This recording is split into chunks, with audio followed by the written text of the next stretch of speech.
Back to our story, The Chocolate Touch. In the last part, John had gone to his friend's birthday party, and they were playing a game where it's called Bob for Apples, and you put your head in a bucket and try to bite an apple and bring it out of the water. But what happened was John went down for his apple and the water turned to chocolate and ruined Susan's dress and got all over his face and ruined his shirt. And so John runs home. And here we pick up in chapter 10. Dragging along and thinking of all the dreadful things that had happened, John had walked about halfway home when he heard the cheery voice of his father. "Hello, hello," called Mr. Midas, crossing over from the other side of the street. He was on his way home from the station. "You left the party rather early, didn't you?" "What?" Mr. Midas had just seen the patches and streaks of chocolate that were drying on John's face and on his clothes. "Good gracious," he said. "No wonder you left the party early. How did that happen?" John burst into tears. It had all been so awful, but now he could tell his father about his terrible day. He stopped crying and only sniffed a little now and then as he told the whole story, about taking the coin to the candy store, about buying the box that had turned out to have only one chocolate in it, about the toothpaste, about breakfast, the gloves, the silver dollar, the pencil, the lunch, the trumpet, and finally the apple ducking water. "You mean to tell me they really all turned to chocolate?" Mr. Midas asked. "You're sure you didn't imagine some of this?" "Oh, no," John assured him. "Well," Mr. Midas said, still looking doubtful, "we're only a couple blocks from that candy store of yours. Now, not that I've even noticed one there. Suppose we stroll over and ask the man whether his chocolates always do strange things to people." "It's on the next corner," John said, recognizing some of the houses on the side street. "Not the next house, not the next house, not the next," he said, "but—" John's voice faded into silence. The corner where he had found the candy store was nothing now but an empty lot.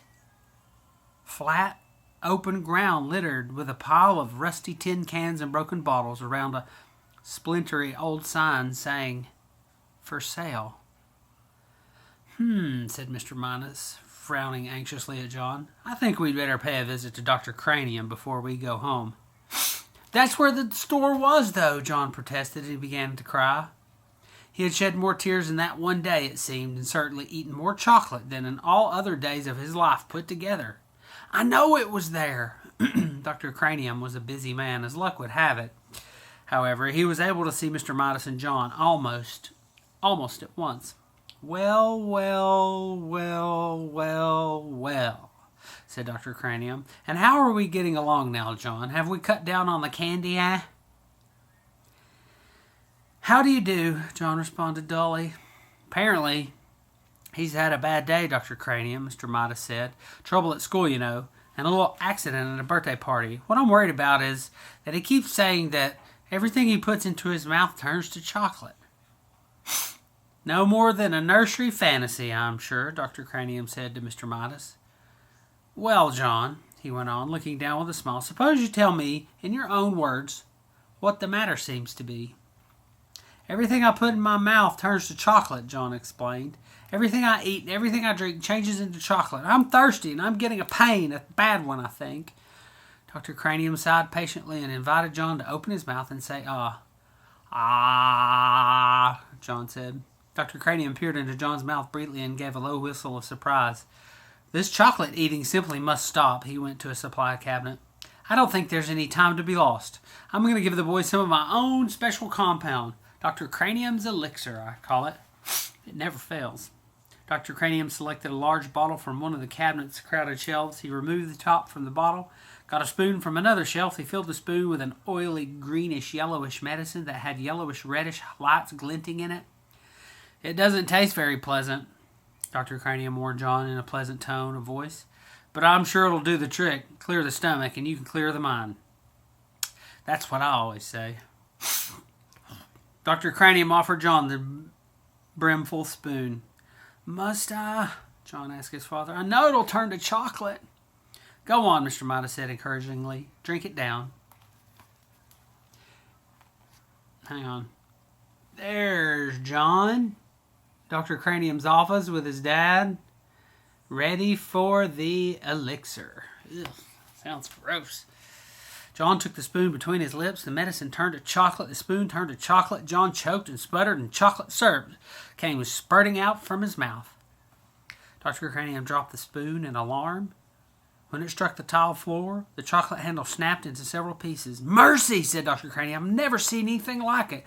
The boy's whole system seems to be so chocolatified that it chocolatifies everything it touches." After he recovered somewhat, the doctor went on. "I believe that this must be an unprecedented case of chocolatitis. I shall call it Cranium's disease. I shall want to make an exhaustive study of this child. I think John has had enough excitement for one day," Mr. Midas said. Whew, man, poor John. He's had a tough day. Chapter 11. Miss Midas was much upset when Mr. Midas told her that John had Dr. Cranium's disease. "He said it's chocolatitis," Mr. Midas explained, a worried frown on his face, "but he's calling it Cranium's disease because it was his discovery."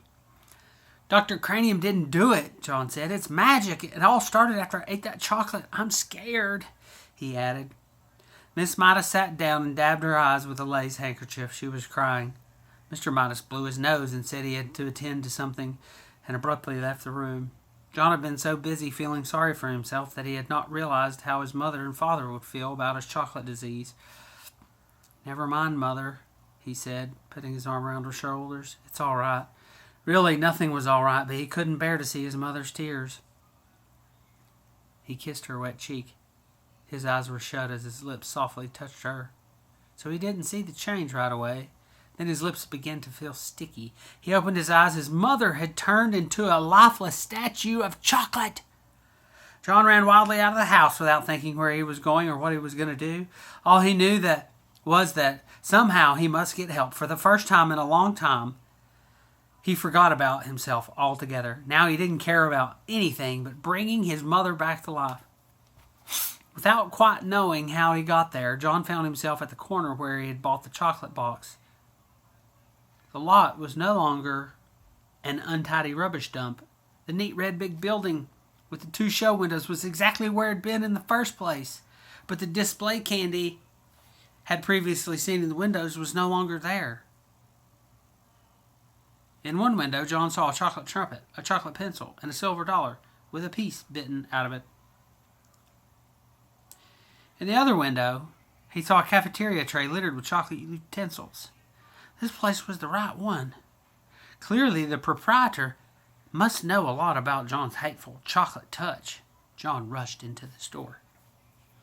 The proprietor was standing behind the counter, carefully polishing something small and round and flat and silver. "I was just thinking of you," he said. John had no time to waste on pleasantries.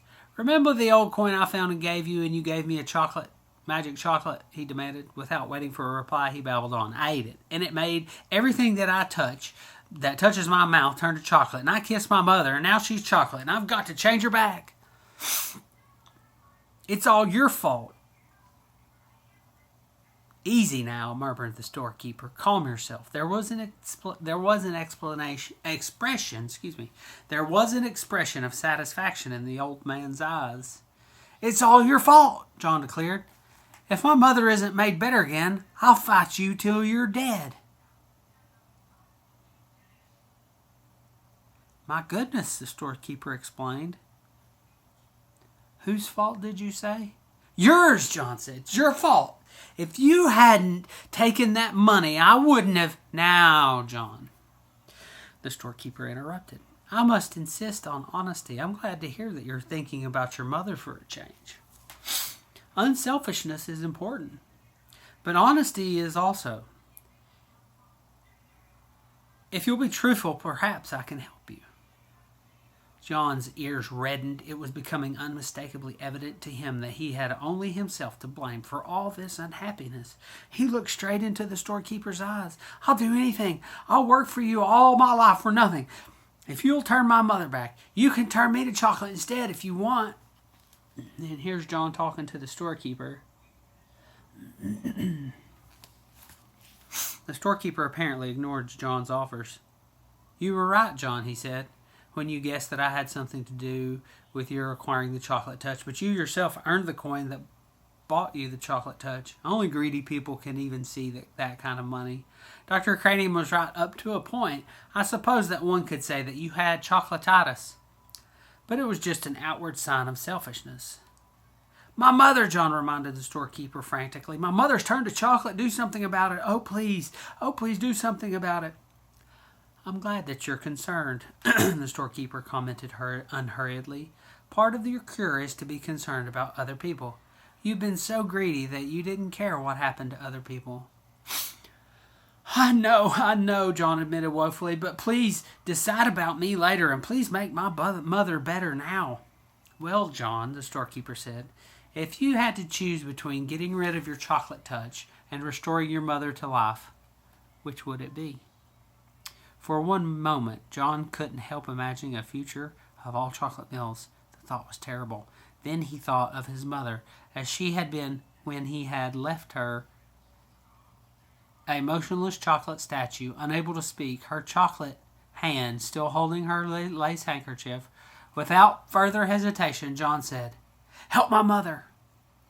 "Well, John," the storekeeper said, "I'm going to give you another chance. When next you go to school, your chocolate pencil will be a real wooden pencil with lead in it." "But," John began to protest, "what did the pencil matter?" "The chocolate knife and fork and spoon you left on your tray in the cafeteria will be turned back to metal. Your chocolate trumpet will be a shiny golden one again." "But," John said, "don't worry about Dr. Cranium's spoon. He'll find a whole silver one on the floor where the broken chocolate one lay." "But how about," John said, "Susan Buttercup will discover that the chocolate stains on her party dress and her party shoes were nothing but water after all. Her silver dollar will be all right." John couldn't stand the suspense no longer. "My mother," he shouted. "What about my mother? Will she be all right?" The storekeeper smiled. "Why don't you run along home and find out?" John turned without even saying goodbye and ran out of the store. The storekeeper went back to the disc that he had been polishing, a disc the size of a quarter. It had to be polished smooth, ready for a new set of initials in case the need for them should arise. The front door was open, and John rushed into the living room where he left his mother. She was not there now, but on the chair was a small wet lace handkerchief. John ran into the dining room and onto the kitchen. As he came to the kitchen door, he heard the ring of silver against crockery. Then he saw a wonderful sight, his mother arranging the coffee things on a tray. He dashed in the kitchen, flung his arms around his mother's waist, sobbing and laughing with relief and joy. There, said Miss Midas, stroking the hair from John's forehead. "You had a very disturbing day, dear, but in a few minutes we're all going to have supper. Everything will be fine again." "Goodness, I do believe I need some coffee myself. I felt so strange just then in the other room. I don't really know what came over me." The door from the garden opened and Mr. Midas came in. "Before we settle down," Miss Midas said to John, "have a glass of good cold milk. You look so hot." Here's a picture of John hugging his mother in the kitchen. So they didn't know what had happened to her. Well, John thought, he certainly wouldn't scare them by telling them. He watched gratefully as his mother took a frosty blue jug from the refrigerator and poured from it a glassful of icy, creamy milk. Trembling with nervousness, John tilted the glass against his open mouth. The liquid flowed in and down his throat and remained purely milky, deliciously milky, tasting of nothing but fresh, clean milk. After the last long, wonderful gulps, he suddenly recalled that he had not thanked the storekeeper for saving his mother. "Mother," he said, "may I go back out for a minute? I'll be right back." "All right, John," she said, "but supper will be ready in 10 minutes. Don't keep us waiting." John ran briskly down the street until he came to the corner where he always turned right when he was going to Susan's house. There, he turned left instead and started along 2 blocks of unfamiliar street leading to the candy store. Soon he came to the corner where the red brick building had been, but there was no building and no store and, of course, no storekeeper. In the corner lot there was nothing but to be seen but a heap of rusty tin cans and broken bottles surrounding a signboard with new lettering that said, "Sold." And that is the end of the Chocolate Touch. Sometimes when we wish for something or we want something we think would be great, it may not be so great. So just like John, if you wish for something, remember that what you wish for may not be the greatest thing, and it might end up doing more harm than good. The Chocolate Touch did not do John very much good. It only made his life miserable. So, hope you have a good summer, and we'll see you soon.